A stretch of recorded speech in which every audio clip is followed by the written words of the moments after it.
Everybody just loves the Mandela Effect. So let's just keep doing them. Hit it.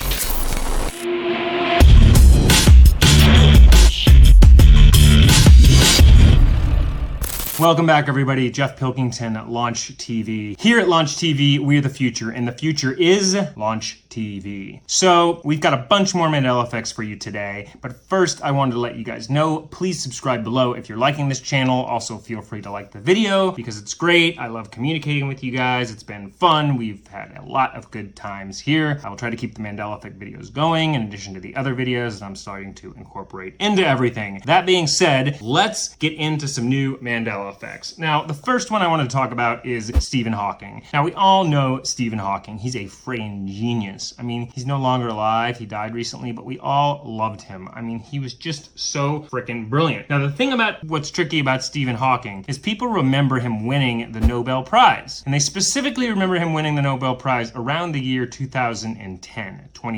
That's right. Do you remember Stephen Hawking winning the Nobel Prize? Because a lot of people do, and he never won it. He did not win it in 2010. So that's a little strange, like, what do you remember? Do you remember him winning that or not? I mean, he certainly was awarded a lot of different awards. I mean, he won all sorts of things, but he never won the Nobel Prize. I mean, some of the things he won was he's the Russian Breakthrough Prize in Fundamental Physics. He received America's highest civilian honor, the Presidential Medal of Freedom in 2009. The BBC named him as one of the 100 Great Brits in 2002, but he never won the Nobel Prize. I mean, people even remember the awards ceremony. It's like the Mandela thing. People remember Mandela's funeral. People remember this on TV, him winning the Nobel Prize. Do you remember it? I'm not certain on this one, but a lot of people apparently do. Let me know about Stephen Hawking. That's really interesting. Let's go to another one. What else do we got? Okay, Oliver Twist. We all remember the young orphan Oliver, and remember a specific scene in Oliver Twist, one in particular, where he walks up and he says, what does he say? What does he say? Please, sir, may I have some more? Please, sir, may I have some more? There's memes about it. We all know, please, sir, may I have some more? We all remember that. But that's not what he said. Apparently, all he said was, please, sir, I want some more. I do not remember Oliver saying, please, sir, I want some more. He always said, please, sir, may I have some more? Please, sir, I want some more is just strange. But if we watch the clip, let's watch the clip.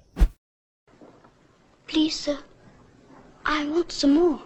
Yeah, please, sir, I want some more. That sounds just strange. It was always, please, sir, may I have some more? This I want stuff, get rid of it. Like, what happened there? Changing Oliver Twist, too. Okay, that's bizarre. Okay, pirates. We all know pirates, pirate talk. Now, this is really strange because we all, walk the plank, matey, all the treasure, all the accent pirates did and walking the plank and all that stuff. Shiver me timbers. Like, all that type of stuff. Well, apparently, I thought, and everybody else thought, that it goes back to the days of the pirates. Like, we talk about pirates having that talk because pirates talked like that. Well, apparently not. Apparently it all originated in the 1950 Disney film Treasure Island. We never were talking about pirates like that before. Before the 1950 film Treasure Island, there was no pirate talk. There was no shiver me timbers or aye matey. That all came in that movie in 1950. It's like, what? No, that's been how pirates talk for centuries. That's been pirate talk. Nope, it came from a movie, Treasure Island, in 1950 from Disney. That's strange. Like, when did that change up? That's like one of those history changes again, It's like the razzle-dazzle going on again. Like, no more of those. That just sketches me out. Like, let's just, the history stuff is like, no more history. That's just bizarre. Okay, so pirate talk, that's just strange. Okay, Sword in the Stone. You remember Disney's Sword in the Stone? We remember it was a classic movie. There's Merlin, and they had duel, and they did all that. And when he would touch the sword and he would pull it out, what did he pull it out of? A stone. I remember him pulling out of a stone. Apparently, he didn't pull it out of a stone. He pulled it out of a giant anvil. Why wasn't the movie titled Sword in the Anvil? Why is the stone now an anvil? What are you going changing that up for? Just call the movie Sword in the Anvil. If it's an anvil, it's an anvil. If it's a stone, it's a stone. The movie name is Sword in the Stone. So next time we're going to turn around and that movie's going to become Sword in the Anvil. So the stone is now an anvil. I don't know who cued that, but the stone in Sword in the Stone has become an anvil. Strange. Very, very strange. Okay, this is another movie quote that turned into a meme that we all remember, and it was Ron Burgundy. We all know Ron Burgundy. Ron Burgundy was played by Will Ferrell. It was hilarious. We loved that movie, and the title of the movie was Anchorman, The Legend of Ron Burgundy. We all watched Anchorman. We all loved Anchorman. Will Ferrell, classic. Well, a line that is now a meme, just like that Matrix one, which was strange. A line that's now a meme was Ron Burgundy apparently saying, well, that escalated quickly. Well, that escalated quickly. Well, that escalated quickly. And that's not what he said. Ron Burgundy actually said, boy, that escalated quickly. Like, really? If you watch the clip, let's go to the clip. Boy, that escalated quickly.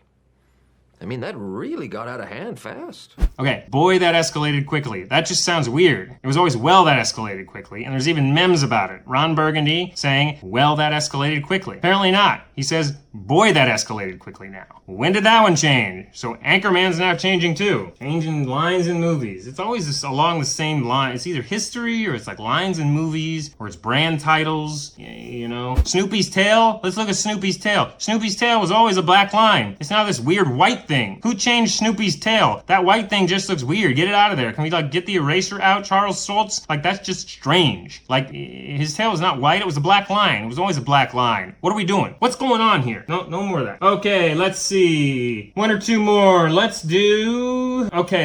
talked about Da Vinci a couple videos ago. You know, I guess it was, I don't know, 2 or 3 weeks ago. Da Vinci invented contact lenses. People don't remember Da Vinci inventing contact lenses. That's really strange. So Da Vinci invented contact lenses, but there's a new one. Apparently he also invented CVT transmission. What is CVT transmission, do you ask? CVT transmission is continuously variable transmission. It's a design known as shiftless transmission. It's an ingenious gearbox system often applied in advanced engineering in gearboxes. So, like in car gearboxes, and people are surprised to hear that it was Da Vinci that invented this. So a CVT system, it's more optimal than like a regular transmission system. And so this is like an advanced gear transmission system that Da Vinci, the painter, invented. Do you remember Da Vinci inventing continuously variable transmission? Like, do you remember that? Because I do not remember him inventing CVT. Like, that's just, do we have Da Vinci, the painter, inventing contact lenses and CVT transmission? Let me know if you remember that. That is just strange. I don't remember that. The Great Wall of India. Okay, there was a Great Wall of India. There was always a Great Wall of China, but now apparently there is a Great Wall of India. Like, where did the Great Wall of India come from? That's just weird. I don't remember a Great Wall of India, do you? So if you're going over to India, check out the Great Wall of India, because that exists now. A lot of people don't know. It never existed. It's another razzle-dazzle. It's more history coming into play. Suddenly things are just appearing. I don't remember a Great Wall of India. Now there's a Great Wall of China, and there's also a Great Wall of India. Woohoo! I might have to check that out sometime. Sounds pretty neat. I guess the simulation can just insert something when it wants to. You know, it's like, oh, let's make a Great Wall of India. Here you go. There's like a 100-mile long wall in India suddenly, you know? Wish they could do that with like money. Like, here you go. Like, you know, when you start... Simulation is going to make walls appear, you know, why not? I mean, it's just crazy. All right, let's do one more. Now, everybody remembers, this is really strange to me because people remember a St. Bernard rescue dog. When a rescue dog would come rescue you, they remember the St. Bernard. And what do they remember the St. Bernard had around its neck? People remember the St. Bernard having a barrel of brandy around its neck. Do you remember that? Now, apparently, that is from an artist studio in England in the 1800s, and it apparently gained popularity because of that painting. But that's not whatever happened. They never really had barrels of brandy. It's just because of that painting. But people remember it everywhere. People always remember St. Bernard dogs carrying barrels of brandy around their necks. Do you remember a barrel of brandy around St. Bernard's neck? Like, that's strange to me, but a lot of people remember that, and it's apparently because they're remembering this painting where he had a barrel of brandy, but people remember it everywhere. It's like, why would it just be that one painting? Apparently never been that way, ever. Anyway, let me know what you think about a St. Bernard having a barrel of brandy around its neck, because it never did. It only did in one painting. Apparently everyone thinks that it had a barrel of brandy. St. Bernard dog had a barrel of brandy around its neck. Whoa, okay. Anyway, please subscribe below. Please like this video. Thank you guys for tuning in. I love conferring with you every week. I love chatting with you. Everybody's been great. We've had the live shows. Gonna try to keep them going. Have a wonderful afternoon. Here at Launch TV, we are the future, and the future is Launch TV. Thank you all. See you on the next one. I am out.